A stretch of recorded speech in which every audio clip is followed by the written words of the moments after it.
Speaking about movies with devastating endings, we'll move on to our next new release, which is another one I had to get from eBay because it's not available in Australia.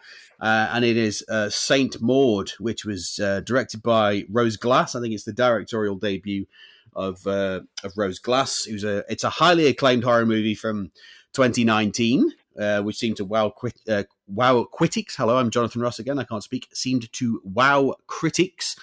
It was Mark Kermode's favourite film of last year. So it was made in 2019 and sort of did the rounds at some film festivals. And then it was going to come out in early 2020. But then obviously one thing and another, COVID hit. And it didn't. I think it got released towards the end of the year in cinemas. But now it is out on Blu-ray. So what's it about? It's about a nurse called Maud who works in palliative care. She sort of works giving care to the sick, and she's given a new assignment where she's like a live-in nurse, and she looks after a lady called Amanda, who is a famous dancer but now frail from illness, and she's basically trapped in a grand house. And Maud is deeply, deeply religious, incredibly religious. It basically seems to be all that she lives for. And as Maud gets to know Amanda, they do kind of strike up a friendship. Like Amanda just seems to be fascinated by Maud and sort of her, devotion to God.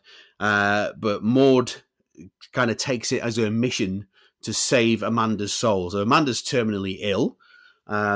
She is going to die. And Maud basically, makes it a mission that she wants to save Amanda's soul before she passes. But her sort of devotion to this cause gets more and more sort of freaky and scary as the film goes on. So it is sort of, on the Blu-ray, it's marketed as like the greatest horror of the year. And the word horror is bandied about quite a lot.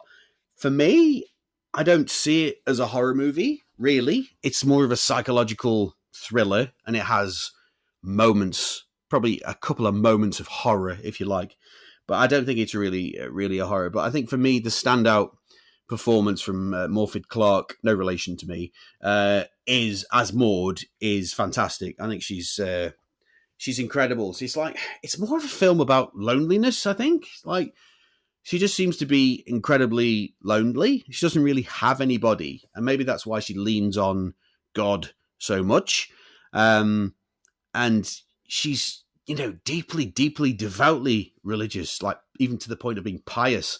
But there's a murky past there. Like the opening scene hints at something that's gone horribly wrong in a previous job. Is like it's set in this quick scene set in a hospital that Maud used to work at.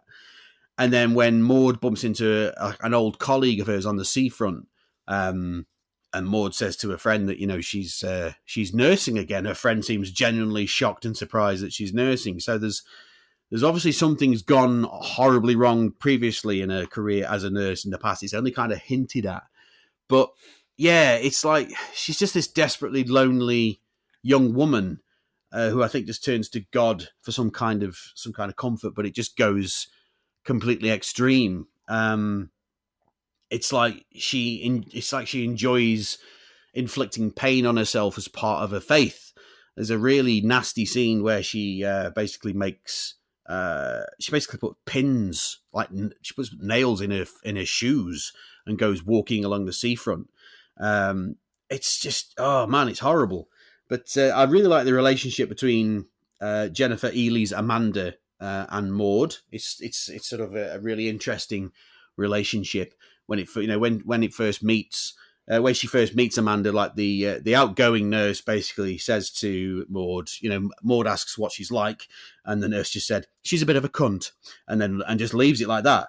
You're like, ooh, okay. But they do start to get on really, really well, and it's as if Amanda is more curious about Maud's faith rather than, I don't think she believes in it, but I just think she's curious about how much Maud believes in God and leans into her faith. But they do start to have a genuine friendship. Like Amanda thaws, her icy demeanor thaws pretty quickly. She gives her a book full of freaky William Blake paintings but with a lovely message in it that says, to Maud, my saviour, lots of love from Amanda. And you think, oh, that's beautiful. And, because of the way the friendship develops, Maud becomes more and more obsessed with saving her soul. And the film did go to some unexpected places for me, actually. About halfway through, there's a scene at a party, like Amanda's throwing a birthday party. And it did go to places I didn't expect it to go in terms of Maud and Amanda's relationship. But in terms of a horror movie, I think the only thing that kind of lets it down for me a little bit is towards the end of the film, and sort of it kind of devolves into like an Exorcist type deal in like one of the final scenes, and I just think it seemed completely out of place, and you don't really know. I got the impression that this is all happening in Maud's head, like none of this is real. She's just hallucinating and imagining these things. And there's a scene before that where she believes she's actually talking to God, and he just sounds like Shadwell from Naked Video, or the shopkeeper from You Were Never Really Here that we reviewed a few months ago. He's like, "Oh, you lovely boy." It was just like she was talking to God. Who knew God was Welsh? Well, according to Saint Maud, God is Welsh. But I'm taking the piss a little bit. But that there's a kind of final scene between Maud and Amanda, and I don't think it worked that well, to be honest. It kind of devolves into cheap scares a little bit. It just kind of reminded me of an Exorcist ripoff, and I don't think it worked that well, which is a shame, because I think everything building up to that I thought was fantastic. I did love this movie. I know you're not so. I don't think you're so keen as I am on it, Ben. But I think the build up to it is done so well. And there's lots of stuff I haven't talked about because I just don't really want to go. I don't really want to go into spoilers, but the final scene between them, I think, didn't work very well. But the final scene works incredibly well. And won't spoil it, but there's a final shot which will just fucking chill your blood. The final shot, like it made me jump out of my skin, and it fucking chilled my blood. And it's one of those blink or you'll miss it things. It's on screen for like less than a second probably, but just keep your eye out for it. I thought the last shot was absolutely superb. But anyway, I've rambled on long enough, Ben, and I think I love this movie, but I don't think you're quite so keen on it, are you? I am. I did like it, okay. But I actually wholeheartedly agree with you. This isn't a horror film by any stretch of the imagination. But it's funny that we've just gone from like a Cronenberg like body horror sort of film. We're talking about Cronenberg body horror sort of films, and this is like a psychological breakdown. So it's like a psychological horror film. What can happen to the human condition? And this is Maud is obviously repressing something that happened in the past, and is now turned to God, which is symptomatic of a lot of people who suffer from manic depression. They will look and blame themselves for any wrongdoing that they're going through. Will accept it as a type of punishment, and I think this is what Maud's doing. She's everything she's done wrong, or everything that's wrong that's happened to her, it's her own fault, and now she's seeking salvation. And now, not only that, she now believes herself to be some sort of saint, hence Saint Maud. And it has its moments. She is very, very good in the lead. She was so good that I thought I'd seen her in something else, and I haven't. I was looking up on the Internet Movie Database thing. What have I seen you in? Nothing. I haven't seen her in a fucking thing, but she was so good and so comfortable in the role that you just instantly recognised it. You felt quite familiar with her. There was some, I say, like dark areas. It does turn very dark. But I think that the dark places she goes to sort of revealed more about her background. Where she goes out, it's horrendous. She goes out to have a drink in a pub just because she's fucking lonely. And she tries to join other people's tables, and she's sort of shunned, and she actually gets off with this guy, and they're doing rude things. And she sort of stops, and he carries on and finishes off. Then as she's leaving, he says, "I remember you.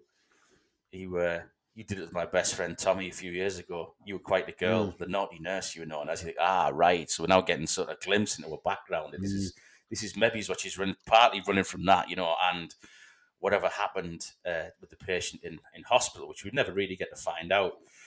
It does take. You say it takes a really, really strange left turn with the God making an appearance, which I wasn't expecting. You don't expect God to turn up in much these days. But there he is, and he's Welsh, and I had no idea. But again, it's a really good point there, because she's Welsh, and the actress playing Maud is Welsh, and if the character's Welsh, then subconscious is Welsh. You'd have to say that. So God is now Welsh and speaking in a Welsh dialect, which I think I read is actually her own voice. They've just slowed it down a little bit. So it's quite good. You think it's like, all right, that's quite clever. How they've done that. That's clever. Obviously, goes, there's clever. Listen, right? You've done really good so far. Now, don't you love me anymore? And then we get to the self-harming where she now becomes like this martyr, putting the drawing pins in her feet. I mean, drawing pin, just try fucking Lego. Put Lego in your socks. That would be fucking mental. Do that. And there's the voice of a parent right there. Fucking hell. That's what you're going to hear. And this is stated at any point about 5:30 in the morning, anyone with kids, fucking hell. I've just stood on a shag pile rug with a fucking piece of Lego buried in it. So it was more of a delve into a mind, I think, of a really badly damaged manic depressive mind. It's now unraveling and it's turned religion, and religion's swallowing her up. You're right. The end, it goes a bit Exorcist.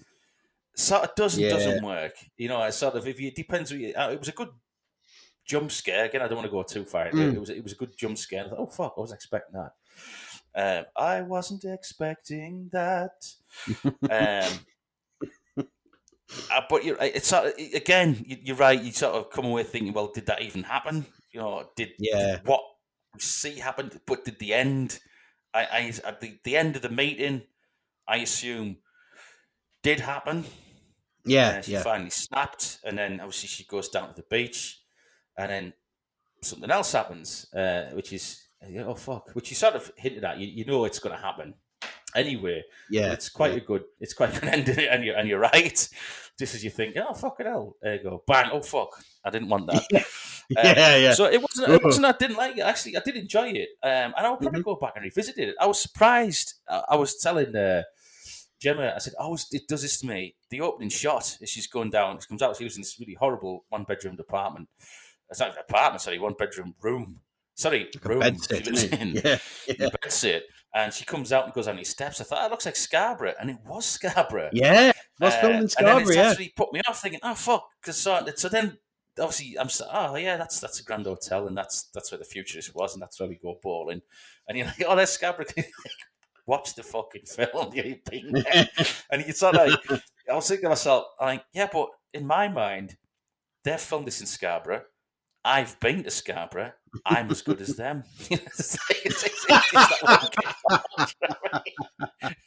That must be where I'm getting off on it, because it makes no sense. Do you know what I mean? It's like, it's a weird thing.